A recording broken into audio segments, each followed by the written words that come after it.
Look at that. Yeah. That's a crank.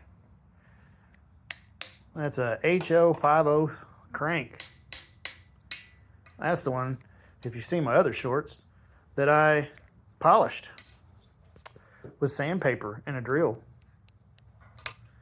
Yeah.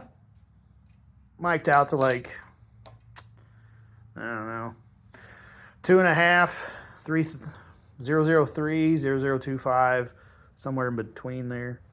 But she turns.